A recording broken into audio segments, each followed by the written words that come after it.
Речиси 3 години 3 малолетни девојчиња на возраст од 13, 11 и 10 години биле жртви на сексуално злоставување од страна на 65 годишен штипјанец, сопственик и управител на приватен образовен центар во Штип, а истовремено во центарот им предавал математика.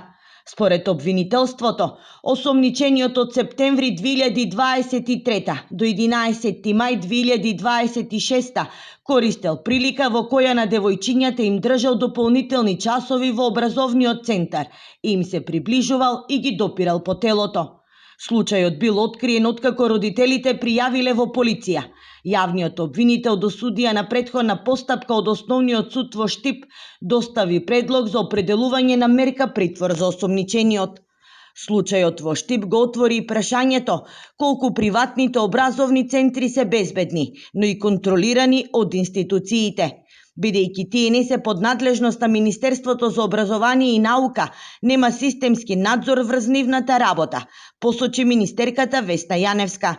Таа најави дека се потребни законски решенија со кои овие центри ќе бидат ставени под институционална контрола. Приватните центри не се под надлежност на Министерството за образование и наука, за жал.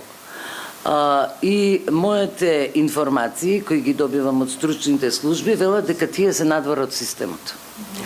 Ние предвидуваме закон за да ги вклопиме во системот образовен, нели? За да можеме и да спроведуваме мониторинг на нивната работа. Со судска наредба извршен е претрес во неговиот дом и образовниот центар, од каде се одземени предмети за понатамошна истрага. Инаку станува збор за приватен образовен центар кој повеќе од една деценија работи во Штип.